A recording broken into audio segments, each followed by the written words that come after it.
नमस्कार दोस्तों। Railway LP psycho के एग्जाम को लेकर के जो साइको में गड़बड़ी हुई थी उसको लेकर के आंदोलन भी हुआ।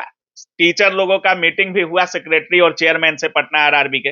लेकिन अभी तक साइको को लेकर रेलवे की तरफ से कोई बड़ी अपडेट देखने को नहीं मिल रही है। बहुत सारे छात्र कह रहे थे कि साइको कैंसिल होना चाहिए, बहुत जगह गड़बड़ियां हुई हैं, लेकिन अभी तक रेलवे कुछ कर नहीं रही है। टेक्नीशियन की वैकेंसी पर बात करेंगे और एनटीपीसी 7 तारीख से एग्जामिनेशन चालू होने वाला है, तो उस पर भी बात करेंगे। सबसे पहले सर स्वागत है आपका। जी, बहुत-बहुत धन्यवाद। सर हर कुछ हो गया, साइको के छात्र अभी तक इस असमंजस में है कि हमारा होगा दोबारा से एग्जाम या नहीं होगा। लेकिन अभी तक आरआरबी कुछ किया नहीं, आंदोलन वगैरह भी कर लिया आप लोग, यहाँ तक कि कुर्ता वगैरह भी खोल लिए, लेकिन कुछ हो नहीं रहा है। एक्चुअली में रेलवे रिफ़ॉर्म को लेकर के जो मुद्दा चला था, वो 100% जायज़ मुद्दा था और समय के हिसाब से उसकी ज़रूरत थी।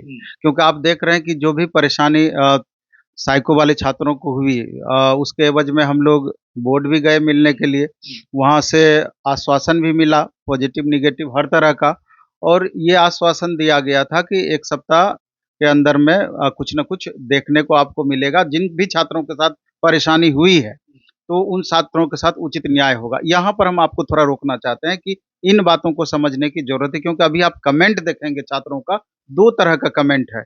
एक तो ओवरऑल जिस सेंटर पे गड़बड़ियाँ हुई है, पूरा कैंसल कर दिया जाए। दूसरा है कि वैसे छात्र हैं कि जो जिनका एग्ज़ाम अच्छा गया है, जिनको किसी तरह का प्रॉब्लम नहीं हुआ है, वो किसी भी सूरत में चाहते हैं कि एग्ज़ाम कैंसल ना हो। जो कि इस बात का हम भी समर्थन करते हैं कि जो प्रभावित हुआ है, सिर्फ़ और सिर्फ़ उसी का एग्ज़ाम कैंसल होना चाहिए। बाकी बच्चे क्यों सफ़र करेंगे इसके लिए? और चेयरमैन सर का भी यही कहना था कि जिन छात्रों के साथ दिक्कत हुई है, तो उसके कई माध्यम हैं, उस माध्यम से हम स्टडी करने का प्रयास कर रहे हैं। उस माध्यम से अलग करने का हम प्रयास कर रहे हैं कि किन-किन छात्रों के साथ दिक्कत हुआ है, और इस प्रोसेस में थोड़ा टाइम लगता है। ऐसा नहीं है कि हम अभी तुरंत बोल दिए, कल अचानक आपका ये बात साबित हो जाएगा, नहीं, उसमें कई चरण, क्योंकि उसमें समस्याएँ भी तो अलग-अलग तरह की थी। उसमें एक समस्या तो ये था कि किसी का 10 सेकंड के लिए, 20 सेकंड के लिए, 1 मिनट, 2 मिनट के लिए सिस्टम गड़बड़ हुआ था। किसी का माउस काम नहीं कर रहा था, किसी का था हो हंगामा के कारण स्थिति गड़बड़ाया था, किसी का कॉपी कलम वाला मैटर आ गया था। इसके अलावा जो साइको का कुछ खास सेक्शन था वो स्टिल हो गया था आपका सिस्टम पर, उसको देख कर के दूसरे बच्चे लाभ उठा लिए थे। यानी कि वर्सेटाइल इसमें प्रॉब्लम था, अलग-अलग तरह का प्रॉब्लम था। तो इसके सॉल्यूशन में भी उनका कहना था कि थोड़ा समय लग सकता है, तो कितना समय? अब बच्चे भी परेशान हो गए हैं कि जितनी जल्दी से जल्दी हो जाए इसका निदान हम लोगों को मिलना चाहिए। क्योंकि अभी इस चीज़ के लिए आश्वस्त नहीं है वो कि क्या वो पूरे सेंटर कैंसल कर देंगे या पर्टिकुलर स्टूडेंट का करेंगे। तो हमको जहाँ तक भरोसा है, उन्होंने उस समय भी बोला था कि अगर 40-50% किसी सिस्टम पर किसी सेंटर पर अगर दिक्कत हुई है, तो स्वाभाविक तौर पे वहाँ सेंटर के बारे में सोचा जा सकता है। लेकिन अगर 10, 20, 50 लड़के के साथ दिक्कत हुआ है, तो वैसी परिस्थिति में उसी 50 लड़के को चिन्हित करके उसका रीशेड्यूल किया जाए, जो कि बिल्कुल मेरे ख्याल से जायज़ है। लेकिन हम यही चाहते हैं कि तमाम वैसे अभ्यर्थी जो थोड़ा भी प्रभावित हुए हैं किन्हीं कारणों से, उस सबका रिशेड्यूल होना चाहिए। बाकी जो विद्यार्थी प्रभावित नहीं हुए हैं, उनके साथ कोई छेड़छाड़ नहीं होनी चाहिए। एक बात और थी जिसको लेकर के स्टूडेंट भी आपत्ति उठा रहे थे, स्वाभाविक भी है, जो कॉपी कलम वाला मैटर था कि कलम दिया गया था, फिर उसको कलेक्ट कर लेना था, तो कुछ सेंटर पे कलेक्ट नहीं किया गया और पेज कुछ सेंटर पे एक्स्ट्रा दे दिया गया था जिसका दुरुपयोग हुआ। तो आखिर वहाँ पर उन छात्रों का कोई गलती नहीं है जो पेज और पेन का यूज़ भी कर लिए, क्योंकि उसको मिला तभी वो यूज़ किए, अपने तरफ से वो नहीं ले गए थे। यहाँ सरासर गलती रेलवे स्टाफ की है। तो उनके द्वारा ये बयान उस समय कि ऐसी परिस्थिति में हम लोग उसको डिबार कर देते हैं। आप किस कारण से उसको डिबार कीजिएगा? इसमें बच्चे का क्या गलती है? वहाँ आप अपने अधिकारी या जो भी वहाँ पर स्टाफ है रेलवे का एग्ज़ाम कंडक्ट कराने में जो सहयोग कर रहे हैं, यहाँ तो सरासर उनकी गलती है। एक तो ये मैटर हो गया, इन चीज़ों के लिए हम लोगों ने आश्वस्त किया, उन छात्रों के साथ किसी भी सूरत में इस तरह की बातें नहीं होनी चाहिए कि उनको डिबार कर दिया जाए। तो सबसे बड़ा समस्या तो सेंटर को लेकर के छात्र कह रहे थे। उनका कहना था कि कोई-कोई सेंटर ऐसा है जहां हमेशा एग्जाम में धांधली होता है, या सिस्टम बंद हो जाएगा, या माउस काम नहीं करेगा, या एग्जाम के टाइम में बहुत सारी गड़बड़ियां देखने को मिलेंगी। लेकिन बार-बार रेलवे वहीं पर सेंटर देता है। इसको लेकर के कुछ बात हुआ था या कुछ होने वाला है इस पर रेलवे की तरफ से? चूंकि एनटीपीसी का भी एग्जाम 7 तारीख से, तो कहीं ऐसा ना हो एएलपी में भी गड़बड़ी हुआ, साइको में भी गड़बड़ी हुआ, अब एनटीपीसी में भी हो जाए। नहीं, एक मेरा पर्सनल उनको सलाह था इस मैटर पर कि आपको पहले से पता है कि कुछ चीज़ों की गारंटी आप नहीं ले सकते हैं। आप माउस की गारंटी नहीं ले सकते हैं कि अगली बार खराब नहीं होगा। सिस्टम की गारंटी नहीं ले सकते हैं, इलेक्ट्रॉनिक्स चीज़ है कि कहीं गड़बड़ नहीं होगा। और भी कुछ-कुछ वैसे समस्याएँ हैं, जिसको लेकर के लगातार आप देख रहे हैं कि हर एग्ज़ाम में वो प्रॉब्लम आ रहा है। तो उसको लेकर के एक पीपीटी बना करके एक पहले से वीडियो भी और एक बजाबते नोटिस निकाल करके संभावित परेशानियों का एक आप जारी कीजिए कि ये परेशानी एग्जामिनेशन हॉल में संभव है। कोई सिस्टम जल्दी लॉगिन होता है, कोई थोड़ा देर से लॉगिन होता है, और भी जो तरह का परेशानी है उसका एक आप लिस्ट बनाएं और इसका क्या निदान संभव है एग्जामिनेशन के दौरान, या क्या चीज उस समय हम करें कि भगदड़ वाली स्थिति ना हो और बाद में उसका सॉल्यूशन भी हो जाए। तो इसको लेकर के आप पहले से एक गाइडलाइन जारी कीजिए, क्योंकि ये परेशानी हमेशा होगी, ये बात तय है। और हमेशा बाद में चल करके बच्चे भी आरोप लगाते हैं और बोर्ड भी परेशान होती है। तो क्यों नहीं इसको लेकर के पहले ही आप एक वीडियो के माध्यम से या नोटिस निकाल करके बच्चों को सूचना दे देते हैं, ऐसी परिस्थिति में ये होगा तो हम क्या करेंगे।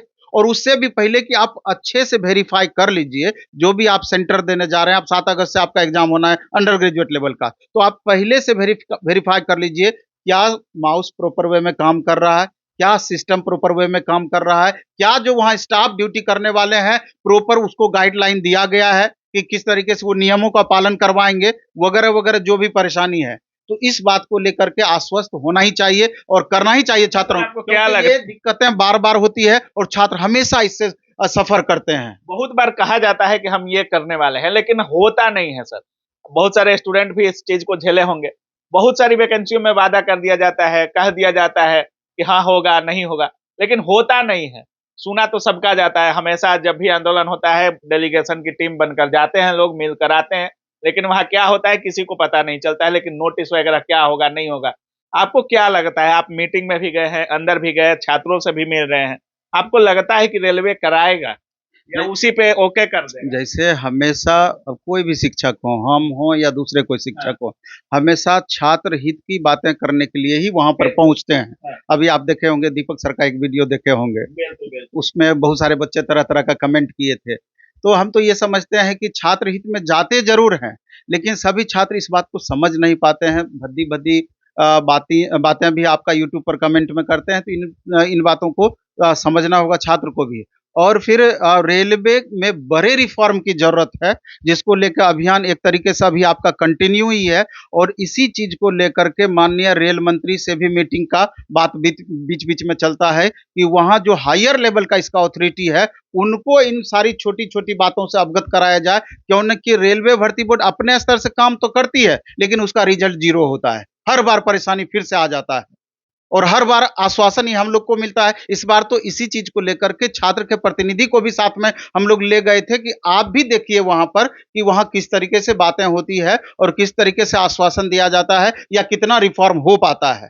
क्योंकि डायरेक्ट आप टीचर पर आरोप भी नहीं लगा सकते हैं, आपके प्रतिनिधि भी वहां पर गए हुए हैं। तो लेकिन जिस हिसाब से अभी लगातार कैंपेन किया गया है, तो अगर फिर अब जरूरत आन पड़ेगी तो सबको यूनाइट होकर के यूट्यूब पर हुआ करने से नहीं होगा, बल्कि एक बृहत पैमाने पर इस तरह के आंदोलन की जरूरत है, जिससे कि हायर लेवल का रेलवे का अथॉरिटी इसमें शामिल होकर के इसका परमानेंट निदान निकाल पाए। कहाँ यूपीएससी की परीक्षा में इस तरह की बातें होती है और रेलवे में ही बार बार हो जाती है, एसएससी में उतना नहीं होता है।